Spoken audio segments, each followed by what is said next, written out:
I knew I was being demoted from husband to placeholder the night the doormat moved. It's a small thing, but my job is noticing small things. The mat outside our apartment has a rip in the corner that catches on the door.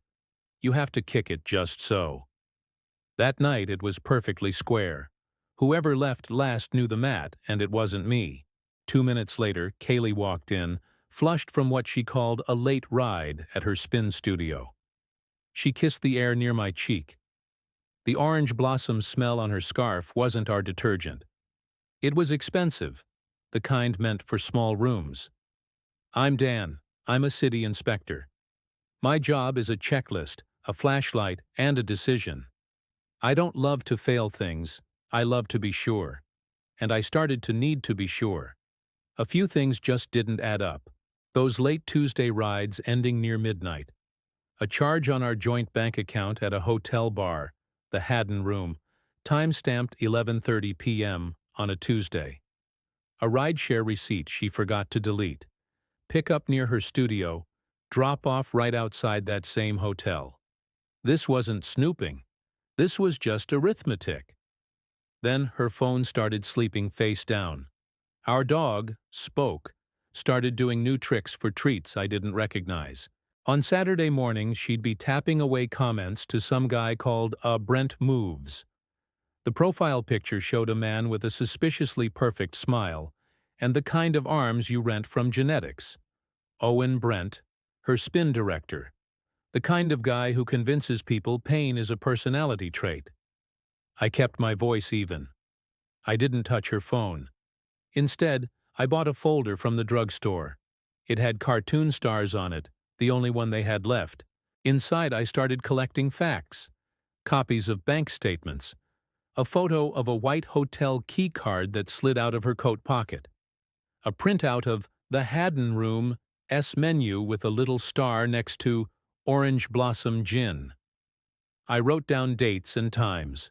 No adjectives. Just the facts. People think revenge is some big dramatic speech. But I've seen what happens when you build without a plan. You crack one wall, the ceiling sags, and suddenly you're living in the slant. I wanted a clean cut. I called a lawyer, Myra, who told me to move my direct deposit and list what I owned before the marriage. She told me Spoke's vet file had my signature on every page. "Document, don't stage," she said. I only told one person, my sister Leah. She said something that really stuck with me. "You're not boring for not yelling." The opening came in the form of a calendar invite, Vows and Vespers. Kaylee loved a theme. It was a pop-up vow renewal at a rooftop bar.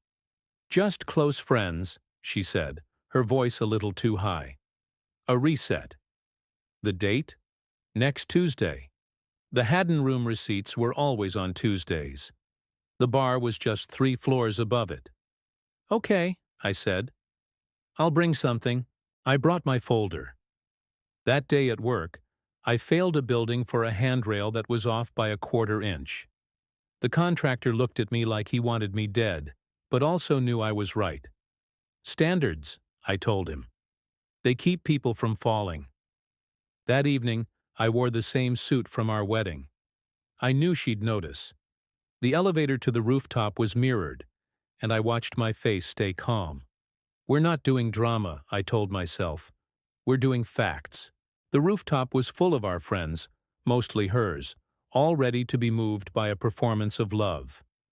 Owen Brent was there, looking like he was trying to dress for church. He shook my hand with both of his and called me brother.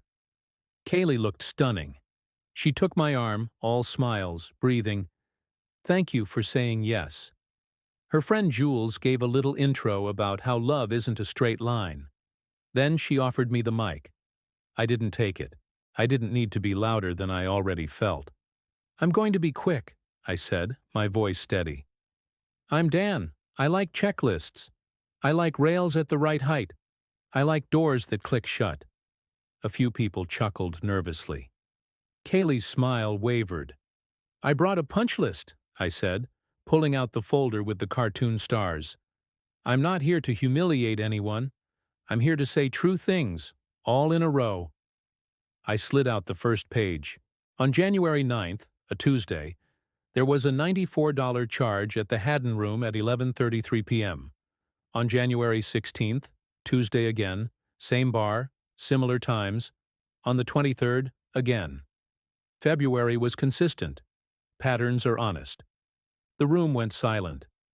That soft, shocked sound you hear when a story gets real. I don't have pictures of faces. I don't have texts. I have a hotel keycard from Kaylee's coat and a bar menu with the same perfume that's on the scarf hanging on our bedroom door. Kaylee just stood there, looking like a woman in a picture waiting for the caption to tell her what to feel. Owen took a breath like he was about to start coaching, but I just held up a hand. You can't coach a room you don't own. This is the part where people ask to keep their private shame private, I said. But I didn't invite this crowd. Kaylee did. And I am tired of being the only one who knows I'm not crazy. I looked right at her and gently, because it's a habit, I said, I know. She finally whispered my name. I know, I said again. Then, the verbs, not the nouns. Myra filed today, I said calmly. Separation, assets divided per our prenup. My direct deposit was moved last week. The Subaru is in my name, paid from my savings before the wedding. Spoke is coming with me tonight. His vet bills, registration, our schedule, it's all mine. The landlord has your email consenting to me assuming the lease. You signed it this afternoon without reading it because you trust me. I paused. That's the tragedy and the trick, isn't it? I put the folder on the bar. There will be no vows tonight. There will be choices, and I am making mine. Kaylee finally said, I'm sorry. And it was the first honest thing she'd said in weeks. I know, I replied. And I wish that changed anything. That's not cruelty. It's just physics. I turned to our friends. Thank you for loving us. I ask that you love me by not asking for the extras. If you love Kaylee, love her with the same rules. I walked to the elevator. People just parted. I didn't set anyone on fire. I just put my name where it belonged on the documents that run a life. I said the true thing once, where it couldn't be edited out, and then I left. Later, in my new small apartment, I put down Spoke's bed. He circled and collapsed with a sigh. I boiled water in a pan because I don't own a kettle yet, and I wrote a new checklist on the back of a receipt.